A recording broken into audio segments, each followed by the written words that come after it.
మీరు తలకోన విజిట్ చేసినప్పుడు ఎప్పుడైనా మానసి తీర్థం, నెలకోన విజిట్ చేశారా? ఒకవేళ విజిట్ చేయకపోయింటే ఖచ్చితంగా ఈ రీల్‌ని సేవ్ చేసుకోండి. మీ లొకేషన్ పాయింట్‌ని ఎలా వెళ్ళాలో నేను గైడ్ చేస్తాను.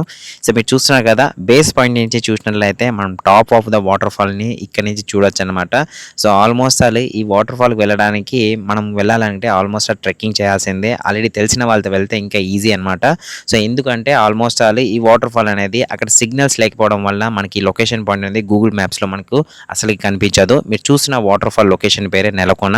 ఇది స్టార్టింగ్ పాయింట్‌లో 1.5 కిలోమీటర్ డిస్టెన్స్ డెడ్ ఎండ్ వరకు వాక్ చేసినట్లయితే మీరు ఈజీగా ఈ వాటర్ ఫాల్‌కి రీచ్ అవ్వచ్చు. వాటర్ క్రిస్టల్ క్లియర్‌గా ఉంటుంది. సింపుల్‌గా ఉంటుంది అనమాట మనం స్విమ్ చేయడానికి. ఇంకొకటి వచ్చి top of the water fall అనమాట. దీన్నే మానస తీర్థం అంటారు. దీన్నే ఎగువ జెరికోన అని కూడా పిలుస్తారు. ఈ వాటర్ ఫాల్ అనేది ఇక్కడ రెస్ట్రిక్టెడ్. కొంతవరకు మనము ఆల్రెడీ ట్రెక్కింగ్‌కి ఎవరైనా రెగ్యులర్‌గా విజిట్ చేసిన వాళ్ళతో వెళ్తే మనం సింపుల్‌గా ఇది వాటర్ ఫాల్‌కి రీచ్ అవ్వచ్చు. ఇలాంటి మరిన్ని water fall and trekking information తెలుసుకోవాలనుకుంటే